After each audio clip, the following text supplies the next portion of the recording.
Good morning, and today I'm going to start a new topic with you, and the topic is actually pH, right? Which you might have heard in advertisements also, that the pH of the skin is, is exceeding or increasing, decreasing, okay, and how it affects us, okay. So that this topic is going to be covered in pH in everyday life, but what I'm going to explain you right now is what is pH, okay. It is actually a scale, okay. pH is a scale which it gives you a reading from 0 to 14, okay. And if the pH is 0, okay, if pH is from 0 to 7, it shows that 0 to less than 7, it shows that a substance is acidic, okay. If it is 7, it means that it is neutral, a particular sample given to you is neutral. And if it is greater than 7 and it reaches till 14, means 7 से बड़ा है और 14 तक कोई भी number आ रहा है, तो it shows that it is basic, okay.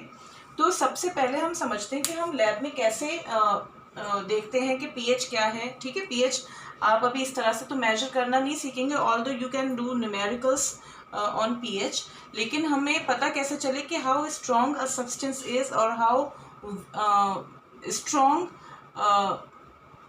Substance means strong acidic और स्ट्रॉन्गली बेसिक, कितना स्ट्रॉन्गली एसिडिक है, बेसिक है, और इट इज़ वीकली एसिडिक और वीकली बेसिक, ओके। तो इसको ध्यान से समझ लीजिए। सबसे पहले यूनिवर्सल इंडिकेटर आप लैब में देखेंगे, there is a universal indicator, right, which is used, okay, which is actually this is an indicator which gives you different colors, okay, in different strength, okay, strength of acid or a base. Suppose you have HCl, okay, and if you will add few drops of universal indicator to HCl, it will give you a deep red color, okay. You can find this range of colors given on in your book also, on page number let me see, page number 26, okay, where different range of colors has been shown to you, okay.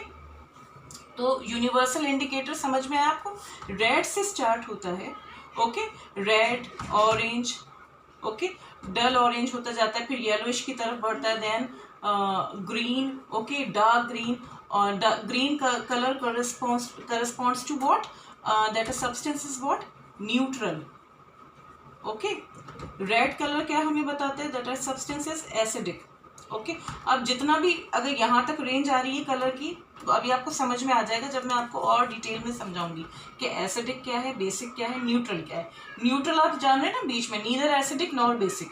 और अगर फिर उसके बाद क्या शुरू हो जाता है, ब्लू की टोन आप देखेंगे शुरू हो जाती है, और एंडिंग टिल इंडिगो कलर है ना, बहुत डीप ब्लू कलर आ जाता है, तो वो होता है हाईली बेसिक।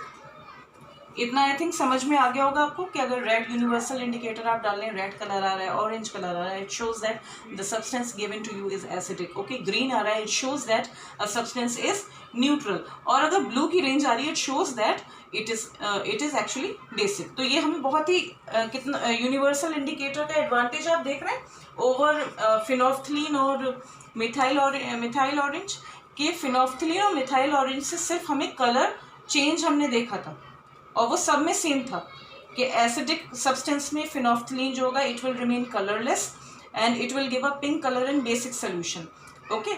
मिथाइल ऑरेंज में आपको याद ही होगा कि मिथाइल ऑरेंज में red colour in acidic medium and yellow colour in basic medium, okay.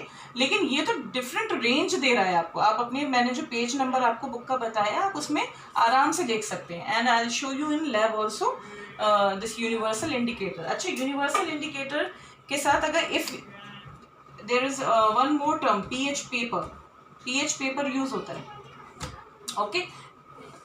Please have this thing in mind, when I am writing pH, I am using a small p and capital H, okay, always p is always in small letters.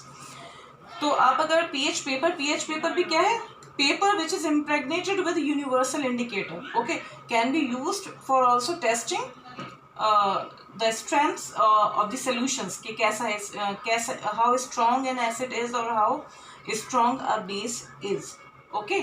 तो pH paper भी same range देता है. तो book में आपको जो range दिख रही है ना, एक आप देखेंगे रेंज दिखेगी आपको starting from red, okay, different shades हैं, तो वो pH पेपर की आपको रेंज दिखाई गई है, okay. Going to explain you pH, how pH is calculated, what are the values for pH, right? So I have given you the scale also, that it starts from 0 and adds 14. Now let us understand pH, okay, in detail. pH बच्चों देखिए pH क्या है basically. एक तो मैंने आपको scale बताया, it gives you value from 0 to 14. आप यूनिवर्सल इंडिकेटर यूज कर रहे हैं तो you will have a slight idea कि कितना स्ट्रॉन्ग सब्सटेंस है, उसकी pH क्या हो सकती है ना, by observing the colour of the solution, by change in the colour of the solution. पूरा बॉटल पे रेंज दी हुई होती है कि ये रेंज का हो सकता है, ठीक है. ये सब्सटेंस जो भी आप टेस्ट कर रहे हैं कि उसकी क्या pH हो सकता है, 0 हो सकता है, 1 हो सकता है, 2, अगर ग्रीन कलर आ रहा है तो इट मीन 7 pH होगा, ओके. ऐसी pH पेपर भी मैंने आपको बता दी क्या होता है, उस पर universal indicator, it is a special type of paper which is impregnated with universal indicator. It gives you the same color range, okay, like universal indicator, okay. तो ऑरेंज से कलर का आप लैब में देखेंगे, पीच ऑरेंज कलर का. तो अब हम समझ लेते हैं कि न्यूट्रल सब्सटेंस में देखिए क्या होता है. I am starting with neutral substance. So it has been observed that for neutral substances, for neutral, okay, substances, क्या देखा गया, that H plus ion concentration, ये ऐसे स्क्वायर ब्रैकेट्स में हम इनक्लोज करते हैं, H plus ion concentration is equal to what? Hydroxide ion concentration, okay. Concentration किस में मेजर कर रहे हैं हम, इन मोल्स पर लीटर. इसको आप कैसे लिख सकते हो, बाय यूजिंग कैपिटल M. तो मैं क्या बोलूँगी, इतना molar solution, okay, is actually what, moles per litre आपको दिखा रहा है, जो आप लिख रहे हैं मोलर में. ये बात समझ में आई कि न्यूट्रल सब्सटेंसेस में H plus ion concentration is equal to hydroxide ion concentration, okay. और वो हमने क्या देखा कि कितनी होती है, 10⁻⁻7 moles per litre. Hydroxide ion भी कितने होंगे, 10⁻⁻7. H प्लस आयन्स भी कितने होंगे, 10⁻⁻7, okay. So when you take a product, ये तो आप इतनी इजीली आप लोग खुद बता सकते हैं. When you will have this product, so what you will obtain, 10⁻⁻14. This is 14, okay. ये क्या है, 10⁻⁻14. So this is known as what, ionic product of water. इसको हम क्या बोलते हैं, ये थोड़ा मैं एक्स्ट्रा ही आपको बता रही हूँ, इसलिए बता रही हूँ कि आपको कॉन्सेप्ट समझ में आता है. जब आप pH पेपर पे जो रेंज देख रहे हैं, आपको समझ में आया कि हाँ इसका मीनिंग क्या था. आयनिक product of water is what, 10 which is represented by K, capital K, W, small w. This is 10⁻⁻14.